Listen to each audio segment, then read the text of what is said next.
Hey everybody, welcome back once again to another episode of The Art of Photography. My name is Ted Forbes, and today we're going to talk about color theory a little bit, and I want to talk about the deliberate use of composing using color in photographs. And I know that might sound obvious to some people, it might sound weird to others, but I want to look at this today, and we're going to look at some images that work really well. I want to go over to Pinterest and look at some stuff I've collected and show you guys where that is if you want to study further.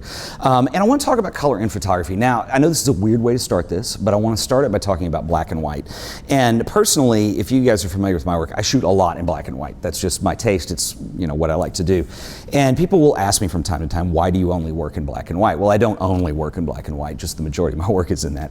But the answer, you know, I had to think about it, and it's this to me. It's that when, you know, and I think it's this way to a lot of photographers for that matter, but when you work in black and white, you're removing all the color information to a photograph. And this goes for any kind of monochrome situation, so like a cyanotype even, or if you're toning or staining. You're removing the RGB color data from the scene that you're shooting or your picture. And that removes it from reality 1-2 levels, you know. And so obviously you're not dealing with it, you're dealing with this tonal scale that becomes part of the composition. The light, there's more emphasis on what the light is doing. And you know, these are just reasons I personally like black and white photos. I like to look at them, I like to make them myself. Now I also like to work in color somewhat. For me, because that black and white is that, you know, removing that dimension of what reality is or what you see day to day. The most successful color work, and the guys that I look up to that shoot amazing stuff, there's generally, well, I would say there's always this deliberate attempt, when it's successful, where that color is a successful part in the composition. It's integral to making it work. It's not dependent on the color, but the color really works to bring it all together. And I think this can work in one of two ways. You could be out shooting kind of street style improvisational type photography, and you know, you might see a solid color wall, so you can kind of limit the colors, and maybe it's a nice contrast or a complementary color to, you know, what somebody might be wearing. You frame up and you're able to get the shot. And a lot of the great work we're going to look at today is done that way. There's also deliberately planning a composition in a studio type situation or location shoot where you have that control. And if you can learn to kind of plan this color stuff into it, I think you're going to get much more successful photographs. It's hard to do. We don't always do it well, but you know, that conscious effort is really important. So I want to talk about color theory a little bit today before we get, you know, too much into it, and then we're going to go over to Pinterest and look at some images I've collected. I'll give you the URL so you can check that out on your own too. So come on over and let's have a look. Okay, so we're going to talk about color theory here for a second, and I'm going to use a website to illustrate this, and this is a wonderful website. I used to use this when I taught my college course, and it's really cool. Students are very receptive to it. It's a very visual way of learning all the concepts we're going to talk about here. This website is maintained by Adobe, and it's called Adobe, I presume it's pronounced Color, but it's spelled K-U-L-E-R, so Adobe Color. And the URL on that is kuler.adobe.com. There's also an iPhone app. It is free to use. You do not have to be a member of the Creative Suite to do this. However, if you do sign in, and I believe the account on this is free, you can sync some stuff up between the app and the website, and you can save color combinations, and etc. But anyway, I want to talk about what we're looking at here, and what you see in the middle here is just a basic color wheel. Now, the way color works is, you know, color comes from in terms of the light source. You have colors of red, green, and blue, or RGB. That's the light spectrum of color. So it's the RGB color spectrum, and that's how we see things. You've heard the term RGB because that's how your monitor works. It's how it's calibrated. That's how your digital camera works. And so we're working in an RGB color space. And if we look on here, we have a color wheel, and you know, you see these primary colors when it becomes the most red or the most blue or the most green. And combinations of these colors end up making secondary and tertiary colors. So for instance, everybody pretty much knows that if you mix blue and red together, you start to get purple or lavender, which you can see down in here. And what we have here are a series of little, you know, switches you can toggle here. And if I click and drag these, they stay, well, for the most part, we have an analogous color combination, which basically means we have our primary here, which is red. And when I move these points on the sides, they're going to stay analogous in that they're going to be the same distance from that red. So you can see when I move this orange towards yellow, you can see the bottom one down here starts moving towards blue. And we come up with this combination of 5 colors down here. So what we're looking at is an analogous color scheme here. And also note that if I drag the middle one down, this red, look what happens to the colors below. I start to wash them out and they become, less saturated, much lighter. And so saturation and value are kind of two different things, but you can have a softer red or a harder red depending on, what you're mixing it with.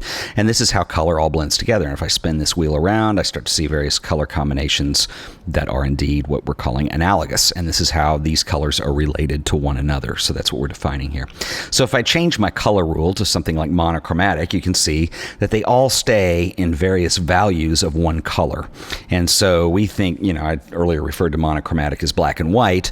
Well, that's just shades of black to white. And right here, we're looking at shades of red. Or if I start to move this dial around, we're looking at shades of purple or shades of blue. I can go over to yellow or green or somewhere in between. You can obviously adjust the saturation as well. And our scheme here is locked into one that is indeed monochromatic. It's what we're calling that because it just deals with one color at a time. So that's another color scheme. If we look at these are just various ways of grouping colors that have relationships to each other. So the triad scheme is a little bit different because we're taking three colors that are pretty much at, if you divide the color spectrum by thirds, that's where they sit. You can go through and play with all these complementary colors or opposites on the color wheel. And so generally they have a lot of contrast to the eye between them. So if I take this red over here, and we'll look at this in an example in a minute, its complementary color relationship is to green on the other side of the color wheel. So that's what complementary means, is these two colors complement each other because they are opposite on the color wheel. And you can go in, you can do compound shades, or you can do custom combinations as well. But mainly these top ones, all but the custom category, these are ways of looking at colors in ways that they relate to each other. Doesn't necessarily mean they're always pleasing to the eye, but they can be because there's a continuity, there's a relationship, and there's, there's a definition of how these colors relate to each other. So that's how that works. So go check that out. That's color.adobe.com, KULER.adobe.com. You can download the app and check it out. Incidentally, if you are a designer, this is a wonderful tool because it does give you hexadecimal values, RGB values, etc. So you can save color combinations that you like, that you might be working for a client or something like that. But and for photography, I think it is interesting too. There also is a way in here where you can upload photos and sample colors out of the photos, which is pretty interesting too. But now what I want to do is I want to switch over and let's talk about relationships of colors in photography in a way that's very successful. So I'm going to go over to my Pinterest account here. And one thing I want to show you guys, because I do refer to the Pinterest account quite a bit, because we keep collections in here. I'm going to go over to my boards. So if you want to follow me on Pinterest, it's pinterest.com/TedForbes. That's TEDFORBES. I'll put a link in the show notes. And Pinterest has a way of doing pins, which I'm clipping from the internet, and arranging them in what they call boards, which are collections.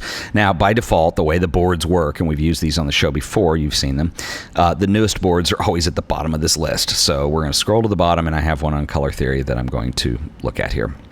And I have three photographers here. There are way more than this, but I think these are some guys that are particularly interesting to me in the way they used color. I'm going to take these a little out of order here. This is a very famous image. This is the red ceiling from Greenwood, Mississippi, 1974, from the wonderful, controversial William Eggleston. Not everyone loves William Eggleston, I understand. I have kind of a love-hate with him myself, but, these days it's more love than hate, so I'm showing him. And I think this is an important photograph to show. And you have to remember at the time, too, that Eggleston's career was beginning. Color photography was not considered fine art at all. And Eggleston comes around and does a, series of major exhibitions at, Museum of Modern Art in New York, etc. And all of a sudden, he's the photographer who kind of breaks in, and all of a sudden, color becomes accepted as an artistic medium in contemporary photography. And his images are a little rough and they're a little raw, much in the same way somebody like Robert Frank kind of is when you compare him to Cartier-Bresson, for instance. If you compare Eggleston to other contemporaries of his, it's rough, it's raw, it's weird, it doesn't always work. There's a tension that comes with it. Anyway, this is a very famous image that was taken in Mississippi of this red ceiling. And what makes this work and what makes you remember it and what makes it stand out, despite the odd poster on the back with the, various positions being explained. But anyway, side note, is the fact that this is very monochromatic. Remember, monochromatic were shades of the same color. Well, what you're seeing here are shades of red. Some are dark, some are light. That's what, defines the depth, what you see the three dimensions of the room in. And it works on that scale of being monochromatic, which is very interesting. Eggleston also, in a more accessible way, did some other photos. There's another one that I've shown on the show before that I love. These two women smoking at a diner. And what makes this successful and what makes it work is because you can isolate this down to colors that stand out. Now, obviously, a lot of these guys were shooting, I don't know for sure, but what this was shot on, but I assume it was Kodachrome, which had, at that time, technology was trying to catch up in the film world. And Kodachrome had a very specific look to it, and it's very beautiful, and it's very workable with these types of images. And, the main colors that stand out are the green and the red, the red on the menu, and these seat cushions are green. And then you have some, secondary colors, the skin tones, the pink dress. But really the ones that catch your eye are the red and the green. And the red is also pretty much echoed in the brick on the wall back there. And those are the things that stand out. So if you take a quick glimpse at this photo, your eye catches those really quickly. And those are, remember, what we called complementary colors because they are opposites on that color wheel, the red and the green. And so this is an interesting photograph. There's a little bit of tension. It's an awkward pose. It's the back of this woman's head. It's kind of neat too, in a kind of a nostalgic sense. And anyway, that's one of the things that makes that photo work very well. Another guy that I've shown on the show before that I can never get enough of personally is the wonderful Saul Leader. By the way, there is a documentary that is, I don't know if it's out yet. I think it is on Saul Leader. I'll have to look that up and discuss it on the show as well. But Saul was an early colorist as well. He wasn't discovered really until the 1990s. He was a professional photographer, did a lot of fashion magazine work. Most of that was black and white at the time. And he shot these color photos just as personal projects for his own amusement, fun, personal gratification, practice, whatever you want to call it. And they were kind of discovered in boxes in the 90s. Of course, Saul's still alive today, and they're amazing. They're mind-blowing. If you just kind of take a quick glance at this photo, again, you see these primary colors that are standing out here. They're very hard primaries, but you are seeing them as that. And so you have the yellow and the red that make up the taxi, and then you have this orange. And guess what? If you mix red and yellow, you're going to get orange. So you could call these analogous in terms of color. And you see this a lot. Saul's work also, and this is not color related, but has an abstract quality to it. There's lots of street scenes in variable weather conditions. And there's definitely a style and a look to it. And abstraction plays into that quite a bit. Usually there's something in the foreground that's blurred out that you don't know what it is. But the important part is we're given enough information in this image to understand that it's a taxi, and the color is a very dynamic part of that. It doesn't define that it's a taxi, it just tells you red and yellow. The shapes combined with those colors are what end up giving you the conception of the car. So anyway, wonderful stuff. Another great Saul Leader here. Again, with these soft colors in this case, you have a real hard primary red down here that stands out. Red is very sensitive, or your eye is very sensitive to the color red, so you don't need a lot of it. It can make a wonderful accent color at times. You have some, faded yellows in here, and then almost a faded blue light in the background. This woman's dress is blue. This really works. It works wonderfully compositionally in terms of its color. And mainly, too, and I want to point this out, is because there's not a lot going on in these. A lot of times photography is not what you put in the photo, it's what you leave out of the photo, and that's the hard part, is getting things out of the photo. So this composition is not one that is going to be a really easy one just to go to a cafe and take. I mean, I'm sure Saul was deliberate with this. He just had that kind of an eye to him, and caught this scene. It's a beautiful picture. A couple others here. Again, you see a lot of the same use in Saul's photos of the blues, reds, and yellows. And again, we see that here. Interestingly enough, though, is this pink umbrella back here is a nice little accent color. So sometimes, if you're going to let another color come in, just a little glimpse or a blip of it has a really nice, wonderful effect to it at times. But anyway, wonderful stuff. I also like how the blue is really not created by any specific object. It's just kind of the color of the light, and being that it's overcast and cloudy, a lot of that has to do with, at this time, what kind of film you were shooting on, and today's terms would probably equate more to what white balance you were set at. Can have various effects, and that if you shoot on the wrong white balance, you can get too blue outside, but you can also control that and make it just a little bit blue if it works for your composition. So anyway, some things to consider. And then lastly, one of the more famous ones, and I love this abstract of somebody working on the street writing something on a notepad, but it's taken from behind a fogged up window, and you just see this yellow shape in the background. Not sure what it is. It's probably a delivery truck, but it's not clearly defined as such. Anyway, absolutely beautiful stuff. Saul Leader is one of my favorites. I also want to talk about one other photographer today who I think is an outstanding colorist. There's some other things about his work that make it beautiful as well, but this is Luigi Giri. That's spelledGhirri on the last name. Go look him up. He is a wonderful Italian photographer. He died, a little while ago in the early 90s, 1992 or so, but did some wonderful stuff. This first image we'll look at, he was kind of known for his use of Kodachrome and Polaroid both, but you see a lot in those images. Very simple color study, and this is very indicative of his style. When you start trying to count how many colors you're seeing here, they're bounced around in the composition, but there aren't very many. Essentially, you're dealing with that, the blue and the in these jars, and then you have the juxtaposition of this blue lid over here, which is kind of interesting. This is probably set up to be so. And then this blue ceramic vase, if you will, over here. You have kind of this darker red, which shares a little bit of hue with the wood on the table, and this yellow here. And then the rest is kind of, not so much defined as being color. And notice that the saturation level that Luigi used on a lot of these is just very, very minimal. It just has, I don't like the word flat because that implies negativity, and I don't think it's a negative thing at all, but they are flat colors, and they're beautiful. They're amazing. They don't have a lot of vibrancy to them, but that's the draw. Again, another Geary piece. This is a beach.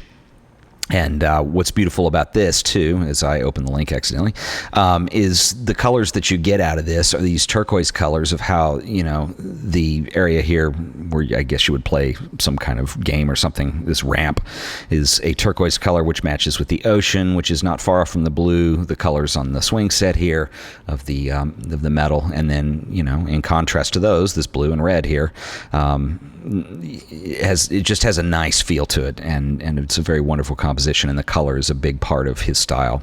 Another thing that Luigi Giri did a lot, and I'm sorry this is not a huge version of this, I will try and link up to a bigger one by the time you look at this. This is an image, I'll zoom in here, and this is one thing that Luigi liked to play a lot with in composition, was kind of this false sense of reality in the context of reality. And what this is it's a photo of a ship, and the page is torn. And so it looks like it's creeping up behind a sand dune or something at first glance, and then you realize that it's just on a piece of corkboard or something, and the image is actually torn. But it looks like it creates the illusion that there's this wave coming down. Anyway, he played a lot with that kind of metaphorical, it's metaphor, but at the same time it's also just kind of a fun play of composition between reality and non-reality. This is another famous image of his, these people that are looking at a poster. I assume it's some kind of three-dimensional map, but it has this feel of these people looking off into a mountain range, and of course the mountain range is not real. And again, look at the subdued colors of the clothing, and also the limited color palette, and I think that's important in all of these. It's not a ton of colors, and they're shapes that are predominantly colored that work together, mainly the jackets these people are wearing, with the green, the light blue, the these pastel, like this yellow, and then the way that echoes in the poster as well. So again, wonderful stuff. Another interesting shot, I love that the accent color in here is this yellow of this woman, and I'm presuming she's not looking at a real cavernous lake here. She's looking at a painting, or it's a some kind of street art that's been torn up or something. But anyway, you have that kind of comic play going on there, but also the back of this woman, there's that beautiful accent of yellow in her dress, which pretty much complements the blues and greens that you see above her. So anyway, and I think this was all conscious, with all these photographers. And this is how you end up getting stuff that's interesting. And this is how you end up getting stuff that makes sense. And that, I think all three of these guys, Eggleston, Geary, and Saul Leader, all three, their use of color is a big part of their style. And there's two things that play into that. It's the relationship between those colors and the simplicity. So there's not a lot that you're looking at, so they stick out. They have a relationship with one another. And then also the fact that, in terms of intensity and saturation of these values too, I think played a part in the way these guys worked. Look like, with Leader, you see kind of these saturated yellows that are very deep against kind of these gloomy backgrounds a lot of times with a lot of blacks and, other colors. Whereas, Eggleston Eggleston has a very harsh approach too, but on the complete other end of the spectrum, you have Luigi Giri, who does these, wonderful pastel colored, kind of quirky, funny sometimes scenes. And I think he's a very, very underrated photographer. And if you don't know his work, I will link to him. So go to the show notes and check it out. Okay, so we've talked a lot about color theory today. We've looked at some color photographs, and like I said earlier, I think that when this is at its most successful, color becomes part of a composition, and color works with your imagery and has an effect within that. And I think that, and this may sound obvious, but it's amazing how hard this is to learn. I think as we evolve as photographers, as we evolve as creative people, as we evolve as artists, most of this is learning how to see. And I know that that's something you hear a lot of people say. It's fairly obvious, you're learning how to see. I have a friend of mine that a little bit older than I am. This was back in the film days before everybody had a digital camera. And he is a very mentor type personality and a very good friend. And he's one of those guys that if everybody's sitting around shooting, hanging out and shooting the breeze or whatever, somebody has a camera and he'll say, hey, check it out. And then he's kind of teaching everybody something. And he's a very good photographer on top of that. And I remember we were sitting there actually it was his son that was sitting there. And he was showing him, he said, he looked at me, he says, most of this is like, learning how to see. And it's amazing that most people who are beginning or don't have much experience with the camera generally will pick it up, look through the viewfinder, they're not actually looking at anything, point the thing in the general direction, and voila, let's hope something comes out. And really good photography is always a deliberate attempt to try to control all those elements and learn how to see things. Learn how to not only look at something, but there's an interpretation element of it. Like, if I see, a man standing next to a park bench, is that a great photo? No, it's an interesting subject. And then your mind, what makes you good as a photographer is trying to interpret, okay, what would make a good photo? Maybe I wait for him to do something, maybe I ask him to pose, maybe I change the angle, maybe the light's not right and I want to recreate this later. Anyway, there's a million things that go into that. So anyway, I think color is the same way. And it's, like I said, when it's most successful and when it's most dramatic and when it sticks out the most is when it's, one, there's an element of simplicity to it, and two, it's deliberately planned. And I think it's just like everything else in composition. There's something to be said for minimalist approach to things, to narrowing things down to just a single track of focus and, no pun intended, and, getting the clutter out of the way and really letting elements speak for themselves and then arranging them in a manner that's beautiful. So all of it is easier said than done. I struggle with this all the time myself. So anyway, I hope you found some of this useful today. I really hope you found some of it inspiring. I love showing work by people that I look up to, and these are always fun episodes for me to do. So anyway, that's it for today. And once again, everybody, thank you again for watching The Art of Photography, and I will see you next time.